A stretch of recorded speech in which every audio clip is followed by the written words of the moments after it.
Assalamualaikum warahmatullahi wabarakatuh. Hari ini saya akan membacakan tarikh nomor 22. Gangguan kaum Quraisy kepada sahabat Rasulullah Shallallahu Alaihi Wasallam. Ketika kaum Quraisy melihat Nabi Shallallahu Alaihi Wasallam sangat dihormati, berhentilah mereka mengganggu Nabi Shallallahu Alaihi Wasallam. Berpindahlah mereka mengganggu sahabat Nabi yang lebih lemah dan tanpa pembela. Maka tiap kabilah mengganggu para sahabat Nabi Shallallahu Alaihi Wasallam yang masuk Islam dengan memukul, menjarakan, memboikot makanan dan minuman, sehingga di antara mereka merasakan siksaan yang pedih.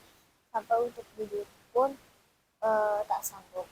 Sebagian yang mereka siksa adalah Bilal bin Rabah, Ammar bin Yasir, ibu dan bapak Yasir, dan Khabbab bin Arad.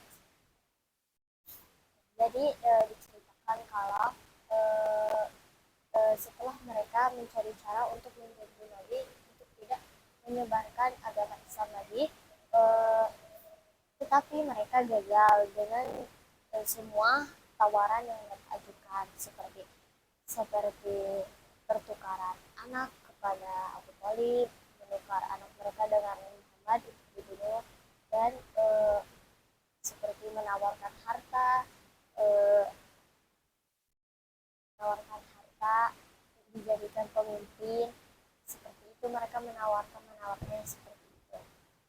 Tapi mereka gagal dan akhirnya mereka menyerah untuk mengganggu Nabi. Tapi mereka tetap menyiksa siapa menyiksa para sahabat Nabi yang lebih lemah dan tanpa perlindungan.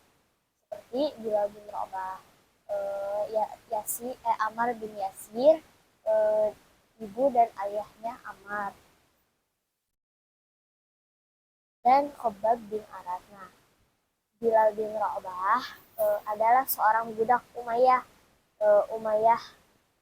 Umayyah itu adalah seorang teman seperti temannya Abu Jahal dan Abu Lahab, atau orang-orang yang paling aktif mengganggu Nabi Shallallahu Alaihi Wasallam. Nah, Umayyah juga adalah kakek dari Muawiyah bin Abu Sufyan yang kelak akan menjadi ada yang namanya dinasti Umayyah. Yang mendirikan dinasti Umayyah itu adalah Muawiyah bin Abu Sufyan. Jadi Umayyah itu adalah ayahnya dari Abu Sufyan. Seperti itu. Nah, Umayyah memiliki budak bernama Bilal bin Rabah. Bilal bin Rabah itu seperti orang berkulit hitam, dari kalangan orang berkulit hitam. Nah, Umayyah itu adalah orang yang paling aktif mengganggu Nabi. Mereka ingin Islam itu bubar. Tapi yang janggal atau yang lucunya itu budaknya Umayyah itu sendiri masuk Islam. Karena nanti takut dijadikan aib kepada Umayyah, akhirnya Umayyah memutuskan untuk menyiksa Bilal bin Rabah dengan Bilal bin Rabah dibaringkan di atas gurun pasir yang sudah terbakar sinar matahari siang. Nah, pada saat itu kan seperti yang kita tahu, kalau gurun pasir itu jika suhunya sedang panas-panas sekali, seperti siang, dia akan bisa membakar kulit kita. Waktu itu Bilal, tangan dan kakinya itu diikatkan ke sebuah kayu yang ditancapkan ke gurun pasir. Jadi Bilal dibaringkan di atas gurun pasir yang sudah terbakar sinar matahari yang sangat panas. Nah, lalu Umayyah membiarkan Bilal seperti itu. Lalu setelah dibiarkan seperti itu, Umayyah bertanya kepada Bilal, memberikan tawaran kepada Bilal, jika engkau tidak ingin disiksa seperti ini lagi, maka engkau harus kembali ke agama nenek moyangmu dan kembali menyembah berhala. Apa jawaban yang diberikan oleh Bilal? Jawaban yang diberikan oleh Bilal yaitu Bilal hanya berkata ahad yang artinya Allah yang satu. Jadi Bilal itu tetap sobar dengan siksaan yang Umayyah berikan. Lalu setelah itu uh, Umayyah marah. Akhirnya dia meminta kepada orang-orang untuk menimpakan batu ke atas badan Bilal yang terbuka. Jadi Bilal itu disiksa hanya tidak menggunakan baju, hanya memakai celana pendek atau sejenisnya untuk menutupi ini bagian bawah. Jadi dia tidak diberikan baju dan dibuka baju. Akhirnya uh, lalu setelah itu Umayyah menimpakan batu di atas tubuh badan beliau yaitu Bilal bin Rabah. Nah, uh, lalu setelah itu Umayyah membiarkannya dan Umayyah menawarkan lagi, kalau engkau ingin berhenti dari siksaan ini, kembalilah ke agama nenek moyangmu dan kembali sembahlah berhala. Bilal tetap menjawab ahad, ahad, ahad, yaitu Allah yang Maha Satu, Allah yang Satu. Jadi Bilal tetap bersabar dengan segala ujian yang menimpa dirinya. Dia tidak kembali ke nenek moyang. Tapi secara logika dia bisa saja berpura-pura berpura-pura kembali ke agama nenek moyangnya, tetapi hatinya tetap kepada Allah. Nah, eh, tapi Bilal memilih untuk tetap sabar saja. Nah, lalu setelah itu ada orang yang menceritakan kepada Abu Bakar tentang Bilal. Kalau Bilal disiksa ini itu yang karena Abu Bakar orangnya yang lembut dan tidak tega melihat orang-orang disiksa. Akhirnya Abu Bakar mengecek sendiri ke lokasi di mana Bilal disiksa. Dan benar saja dia mendapati Bilal sedang terbaring lemas di bawah sinar matahari yang terik dan ditimpa batu besar. Akhirnya setelah itu Abu Bakar menemui Umayyah, bertanya, "Hai Umayyah, eh, apa yang membuatmu eh, tertarik untuk melakukan menyiksa Bilal?" Nah, eh, eh, akhirnya eh, setelah itu setelah itu setelah ditanya oleh Abu Bakar, Umayyah menjawab, Umayyah seperti tidak peduli dengan status Bilal sebagai budak, karena saat itu status Bilal adalah budak Umayyah. Jadi dalam tradisi Arab itu seseorang tidak yang memiliki budak atau hamba sahaya tidak boleh menyiksanya. Jadi waktu itu Umayyah seperti tidak peduli dengan apa yang status Bilal.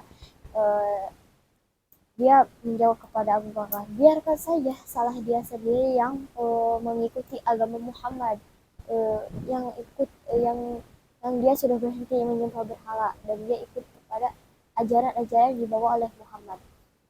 Nah, lalu setelah dijawab oleh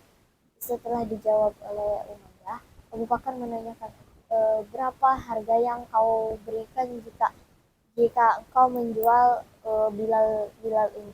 Umayyah berpikir langsung pasang harga tinggi, memberikan harga tinggi, yaitu sekitar 10 ekor unta. Umayyah bilang begitu, aku akan menjual dia seharga 10 ekor unta. 10 ekor unta itu satu ekornya 2 miliar, berarti kalau 10 unta bisa dikatakan 20 miliar, cukup itu sangat tinggi harganya. Abu Bakar tidak pikir panjang, Abu Bakar langsung memberikan 10 harga uang atau 10 ekor unta itu. Akhirnya Umayyah kaget, tidak bisa berkata-kata, ingin eh, ingin bilang tidak, saya tidak jadi menjualnya. Takutnya ya menjadi aib juga karena di situ disaksikan banyak orang. Karena orang Arab itu harus menjunjung tinggi kejujuran. Kalau Umayyah bilang seperti itu tidak jadi menjualnya, dia akan dibilang pendusta oleh kaumnya sendiri. Nah, lalu setelah itu akhirnya Umayyah, ya sudah, Bilal sekarang jadi milikmu Abu Bakar, kepada Abu Bakar. Akhirnya Abu Bakar setelah memberikan setelah dibebaskan oleh Umayyah, Bilal bin Rabah itu akhirnya Bilal bin Rabah dimerdekakan oleh Abu Bakar dan dijadikan orang yang merdeka. Orang yang merdeka itu orang yang tidak jadi status budak lagi.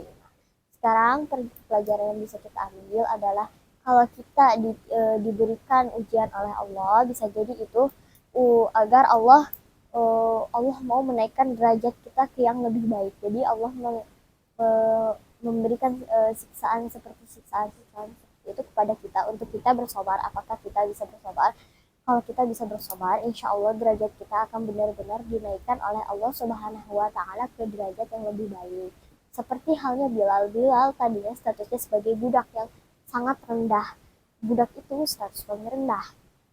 Nah, lalu jika Bilal tidak bersabar dan menerima tawaran Umayyah untuk dilepaskan dan kembali ke agama Umayyah, bisa saja Bilal eh, dia sampai meninggal, bisa saja dia statusnya tetap budak, bukan orang merdeka. Nah, jadi itu hikmah dibalik sobarnya Bilal yang harus kita tiru dari kisah ini, yaitu kesabaran Bilal yang luar biasa, masya Allah. Nah, setelah eh, itulah pelajaran yang kita bisa ambil dari kisah Bilal bin Rabah. Nah, adapun sahabat lain yang disiksa yaitu Ammar bin Yasir dan ibu ayahnya Ammar. Ammar bin Yasir itu seorang yang lemah juga, tidak bisa dilindungi oleh siapapun. Nah, eh, orang tua Umayyah, orang tua Ammar, yaitu ibunya adalah orang yang pertama kali berjihad di jalan Allah. Dia adalah orang perempuan pertama yang berjihad di jalan Allah, mati di jalan Allah, syahid di jalan Allah. Eh, Kenapa? Karena saat itu ketahuan Ammar dan keluarganya masuk Islam, ibunya diikatkan tangannya seperti ini, yang ini diikatkan lagi ke kuda dan satu lagi juga ke kuda. Akhirnya kuda itu berlari dan uh, tu, apa dan tubuh ibu Ammar pun sobek seperti itu sampai daging-dagingnya keluar.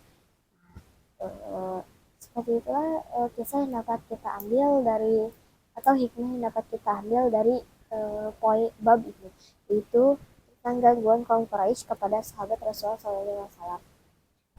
Sekian pembelajaran hari ini dan hikmah yang bisa kita ambil. Wassalamualaikum warahmatullahi wabarakatuh.